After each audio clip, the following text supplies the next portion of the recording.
Sin obras maestras de la pintura. 1.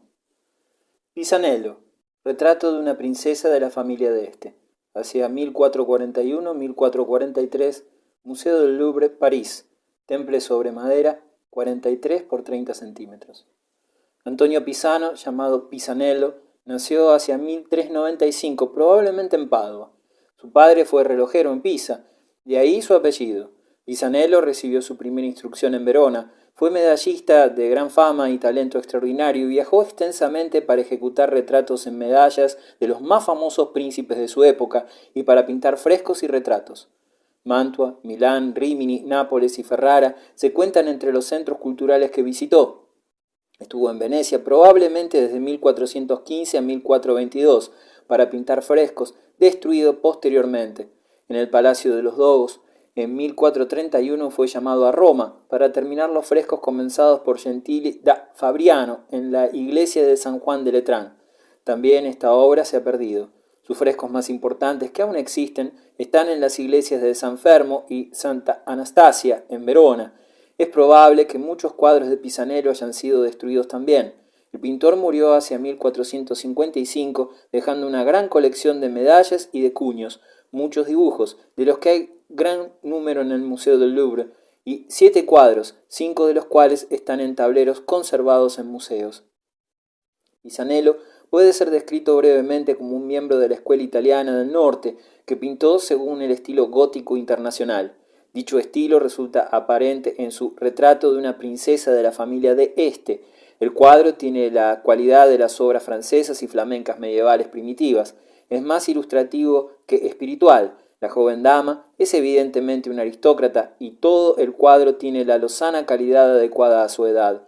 El pintor se ocupa con tanto interés de las flores y mariposas que sirven de fondo, así como los detalles de su vestido, como del sujeto en sí. La técnica es casi increíblemente maravillosa, el color sutil, el dibujo se acerca tanto como es posible a la perfección y no obstante el cuadro resulta ingenuo. Pisanello representa el fin de una larga tradición de arte decorativo primario. Como tal, debe ser ensalzado por su aguda observación de la naturaleza, por su elegancia cortesana y por su sencilla alegría al pintar, lo que vio con un frescor medieval y un deleite frente a todo lo mundano.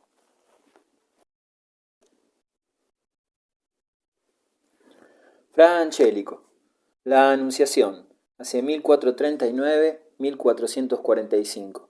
Museo di San Marco, Florencia. Fresco, 256 por 334 centímetros. Guido di Pietro, conocido como Fra Angelico, nació en 1387, cerca de Vicchio, pequeño poblado de la Toscana. A los 20 años, después de escuchar a un destacado predicador, decidió dedicar su vida a la religión. Ingresó en el monasterio de San Dominico en Fiesole. Al convertirse en novicio dominico, escogió el nombre de Fra Giovanni da Fiesole. Más tarde, sin embargo, a causa de su tendencia a incluir ángeles en muchas de sus pinturas, fue conocido como Fra Angelico o el Ángel Bendito. En 1409, el Concilio de Pisa trató de poner término a la rivalidad entre los tronos papales de Roma y de Aviñón, eligiendo un tercer papa.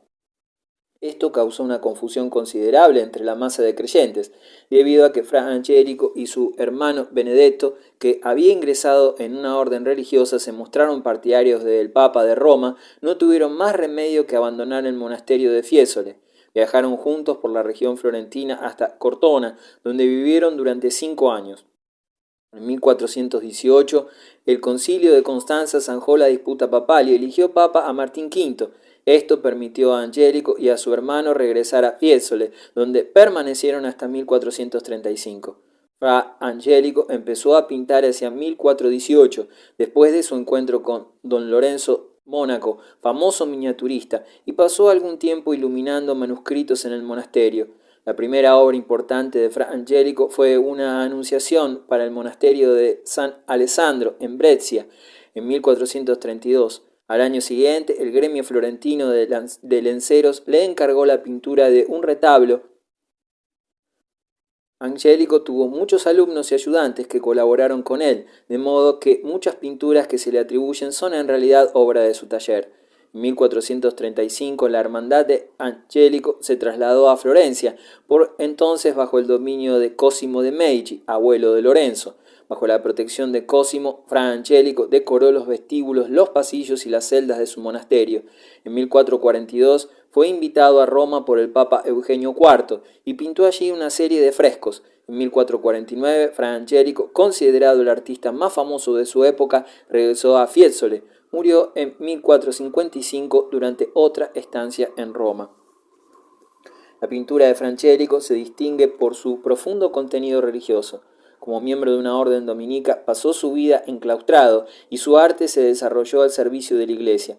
Fra Angelico es uno de los últimos representantes del verdadero arte religioso del período medieval, pero lo introdujo en la pintura el paisaje italiano y la descripción de Cristo Niño como un muchacho de aspecto normal en lugar de un adulto empequeñecido. Vasari, el notable historiador de arte, ha afirmado que cada día antes de empezar a pintar, Fra Angelico rezaba para que la inspiración divina le guiara en su trabajo.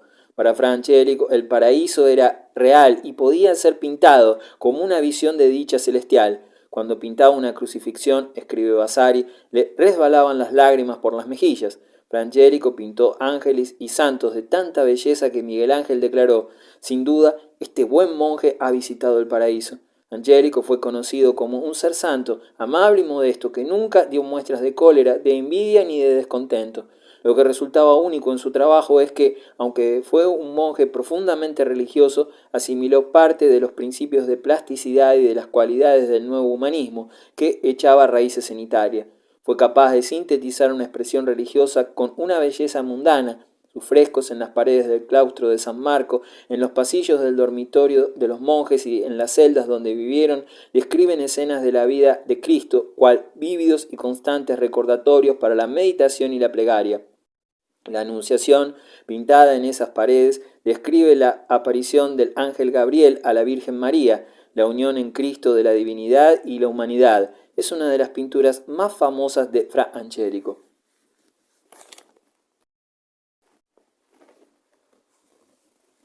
De la Francesca, retrato de Federico di Montefeltro, 1465-1466, Galería Uffizi, Florencia, temple sobre madera, 47 por 33 centímetros. Piero de la Francesca nació en la ciudad toscana de Borgo San Sepolcro entre 1410 y 1420. Su padre, Benedetto de Franceschi, era curtidor, mientras que su madre fue Romana di Perino de Monterchi. En 1439, Piero pasó a ser ayudante del pintor Domenico Veneziano. Los dos juntos trabajaron en algunos frescos de Florencia, que ahora se han perdido. En 1442 regresó a su ciudad natal, donde fue nombrado concejal del pueblo, cargo en el que era responsable de los deberes oficiales. Fue también allí donde Piero obtuvo su primer encargo conocido, el retablo de la Madonna de la Misericordia, en Florencia. Piero había entrado en contacto con las pinturas de Masaccio y de Paolo Uccello. Algunos afirman que estudió con este último, y también con los conceptos científicos de Filippo Brunelleschi y de León Battista Alberti. Este era un teórico de arte y también autor de tratados de matemáticas, de geometría y de perspectiva. Como este último ejerciera sobre Piero una fuerte influencia, de la Francesca escribió entre 1480 y 1490 un tratado sobre la perspectiva en pintura. Dicho tratado, dedicado a Federico di Montefeltro, duque de Urbino, fue el primero que aludió a la geometría y a la perspectiva mediante un método puramente científico. Piero basó esta obra en la geometría de Euclides y consiguió un gran adelanto respecto a las tentativas de Alberti y de Ghiberti en el mismo terreno. Esta obra hizo famoso a Piero, que fue elogiado por Leonardo da Vinci. Las pinturas más importantes de Piero fueron la serie de frescos titulada La leyenda de la cruz, realizados en la capilla de la iglesia de San Francisco en Arezzo, entre 1452 y 1466. De la Francesca se quedó ciego en 1487, pero siguió interesándose en las matemáticas y la perspectiva. Piero falleció en 1492 en la ciudad donde había nacido. Las pinturas de Piero de la Francesca representan la idea de la dignidad monumental en el arte. Las figuras de sus cuadros, incluso cuando están en movimiento, tienen la original cualidad de semejar columnas sólidas y parecen capaces de sostener, solo con su presencia, las estructuras arquitectónicas en que suelen habitar. Espiritual y psicológicamente, Piero heredó la imaginería de los artes bizantino y gótico, y pueden verse en sus obras ciertas actitudes que parecen también en algunos mosaicos primitivos. Piero pintó al temple y realizó también muchos frescos. Sin embargo, parte de su última obra muestra la influencia de las nuevas técnicas de la pintura al óleo de los Van Eyck, pese a que el propio Piero no utilizaba el nuevo medio. Aunque oriundo de Umbría por nacimiento, como artista, Piero se desarrolló en más estrecho contacto con la tradición florentina de Giotto, debido a su pureza de visión y a su mente curiosa e inquisitiva. Piero era un hombre extraordinariamente bien educado, muy versado en latín y en matemáticas, y combinaba sus dotes artísticas e intelectuales tanto en sus cuadros como en sus escritos sobre las artes y las ciencias. En el retrato de Federico di Montefeltro, la cabeza del duque de Urbino se recorta contra el cielo, con un paisaje visto en perspectiva a ojo de pájaro. Montefeltro fue el más poderoso de los duques de su linaje y estaba muy versado en todas las excelencias humanas, como se indica en el famoso libro de El cortesano, de Castiglione. En este impresionante retrato, así como en toda su obra, Piero ha conseguido la síntesis de luz, color, forma y espacio que le convierte en un artista único.